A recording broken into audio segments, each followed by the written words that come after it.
अब एक हमारे बड़े भाई ये कह रहे हैं कि ये तो मुल्ला हो गया है। अच्छा ये बताइए कि सब सनातनी बनते हैं। भगवान राम तो सीता को, एक सीता के लिए रावण से लड़ाई कर लिए, लड़ गए। ये सबके सब दो दो तीन तीन शादियां किया हुआ है। सनातन का मतलब यही है, सनातन यही कहता है कि आप दो शादी करो। काम ये करते हैं गलत और ठहराते खेसारी लाल को है। ये सब मेरे बड़े भाई हैं। रवि भैया कह रहे हैं कि महादेव तुम लोग गोरखपुर में चलोगे तो हर हर महादेव करके स्वर्ग में जाओगे।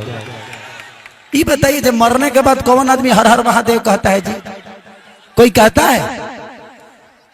गोरखपुर में स्वर्ग के जीते जी तो हमारे जीवन को आप लोग नरक बना दिए। आप बिहार के बच्चों के लिए आ रहे हो वोट मांगने और आप अपना काम दिखा रहे हो यूपी का। भाई बिहार के प्रॉब्लम है ये। आप वोट मांगने किसके लिए आ रहे हो? बिहार को सुधारने के लिए। और आपने मंदिर कहां दिए? यूपी में, राइट।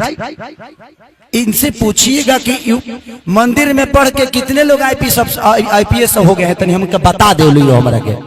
मंदिर आस्था के लिए जरूरी है, हमारे लिए मंदिर जरूरी है, भगवान भी जरूरी है, बट जीने के लिए शिक्षा जरूरी है, इलाज के लिए अस्पताल जरूरी है, रोजी रोजगार के लिए फैक्ट्री जरूरी है। मैं यही बातें कहता हूं तो इनको बुरा लग जाता है और सबके सब मेरे को सनातन विरोधी बता रहे हैं। भाई मैं कह रहा हूं बना दो, जितना मंदिर बनाना है सबको। तो काम करो, क्यों शादी ब्याह करवाते हो? ब्याह आपने क्यों शादी किया? मंदिर में चले जाते, घंटा डोलाते, क्या दुनियादारी से लेना देना था आपको? तो आप शादी करके खूब मजा मार रहे हो, बेटा बेटी को पैदा करके आराम से बेहतर स्कूल दे रहे हो, बेहतर इलाज दे रहे हो, बेहतर व्यवस्था दे रहे हो। और जब हम पैदा किए तो हमारे बच्चों के लिए कौन करेगा? क्योंकि हमने आपको चुना है। इसीलिए प्लीज जात धर्म को छोड़ के इस बार हम लोग को बिहार बदलना है और हम बदलेंगे ना। अरे पगले हाथ उठा के और हल्ला करके बताओ आ लोगे तो आज मैं राजेश भैया को चीज के माला पहना दूं ना, पक्का ना? मुझे निराश तो नहीं करेंगे ना आप सब? ताकि कल चल के आपके बच्चे आपसे ये सवाल ना करें कि पापा बिहार बदल रहा था और आपने गलत आदमी को चुन के बिहार को फिर से 5 साल में नरक में डाल दिया। ऐसा नहीं होगा ना। अपने बच्चों के भविष्य के लिए वोट करना है। जात पात छोड़ दो। सबसे पहले जब हम पैदा होते हैं तो इंसान पैदा होते हैं। हम जब बाहर जाते हैं तो बिहारी के नाम से जाने जाते हैं, लेकिन जैसे बिहार में आते हैं तो कोई पंडित हो जाता है, कोई अहीर हो जाता है, कोई राजपूत हो जाता है। क्यों? हम बिहारी बन के क्या अपने बिहार को बेहतर नहीं बना सकते? इंसान बन के बिहार को बेहतर नहीं बना सकते? हम बनाएंगे और किसी के कहने से हम लड़ेंगे नहीं। सलीमता के साथ अपने बच्चों के शिक्षा के लिए इस सरकार को बदलेंगे। सलीमता से अपने बच्चों के बेहतर भविष्य के लिए इस सरकार को बदलेंगे। बदलेंगे, बदलेंगे। तो आने वाले चुनाव में 11 तारीख को मैं सबसे रिक्वेस्ट और हाथ जोड़ के प्रार्थना करता हूं कि महागठबंधन की सरकार आज भइल है ना चुनाव हमारा गाँव में 100 में 100 बार उन्हें गड़बड़ नहीं खे सर। देखिए एक बात बताएं, मैं गरीब पैदा हुआ ना, इसलिए मुझे अपने आप पे हमेशा से गर्व होता है कि भगवान तूने मुझे गरीब पैदा करके ना मुझे बहुत बड़ा अवसर दिया। अमीर बनने का अवसर मिलता है जब इंसान गरीब पैदा होता है तो। और जो भी यहाँ पैदा हुआ है, ठीक है आप गरीब होना, अपने आप को जितना बड़ा राजा बनाना है बना लो। और ये मौका है, बिहार की तस्वीर बदल रही है। और आप अब केहू कहता है एनडीए के नेता कि मैंने ये 30 सेकंड के रील पे बच्चे कमा रहे हैं ना। अरे घोंचू, 30 सेकंड में दुनिया बदलती है। जो आदमी 30 घंटा काम करता है वो दुनिया बदलता है। 30 सेकंड में कुछ नहीं बदलता है। लेकिन भाई इन्हें हम एको बार ना देखनी है कि बिहार पुलिस के दौड़ कहीं होता है। काहे ऐसे होता? तो जब ये लोग अपने लिए बेहतर अस्पताल नहीं बनवाए तो हमारे बच्चों के लिए बनाएंगे? अपने बच्चों को तो विदेश में पढ़ाते हैं, तो जो अपने बच्चों को शिक्षा बिहार में नहीं दे पाया तो क्या हमारे बच्चों के लिए बेहतर स्कूल बनाएंगे? हमने 20 साल चाचा को दिया ना, तो 5 साल भतीजा को दे देते हैं।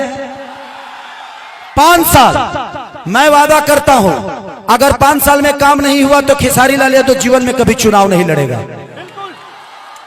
क्योंकि मैं राजनेता हूं नहीं, मैं एक गरीब का बेटा हूं। मुझे पता है कि गरीब में जीना कितना मुश्किल होता है, बट ठीक है, मैं गरीब था, आज इतना तो है।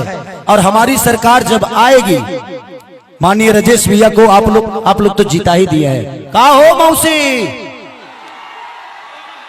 अरे वाह वाह, सुना लो, नीतीश चाचा के बनावल स्कूल हो कर टूटे में टाइम ना लगी। जितना जितना हिसाब से उनका स्वस्थ बा वही हिसाब से स्कूल होई। जितनी भी हमारी माता बहन बेटी यहाँ बैठी है, सबको दिल से प्रणाम। एक बार आप लोग हाथ उठाकर आशीर्वाद दे दीजिए खेसारी को। अरे हम माता बहन बेटी के कहानी है, तारा लोग के ना कहानी है। तो हम लोग माता बहन में आवे लगा। तो मैं यही कहना चाहता हूं कि हमारा बिहार तड़प रहा है। क्या आप सब अपने मां से दूर जाना चाहते हैं? अपने पिता के प्यार से दूर रहना चाहते हैं? तो उसके लिए हमें बिहार बदलना पड़ेगा, क्योंकि जब तक हम बिहार नहीं बदलेंगे हमारे लिए व्यवस्था बेहतर नहीं होगा। तो बस राजेश भैया के लिए 11 तारीख को वोटिंग है। कितने नंबर पे है आप? 3 नंबर पे लालटेन छाप। तो इस बार दबाव वाला ना हो, हाई तस्वीर लेने वाला भीड़ा की तकदीर बदले वाला। I love you. कि तेजस्वी के बिना सुधार ना होई, हो सुधार ना होई।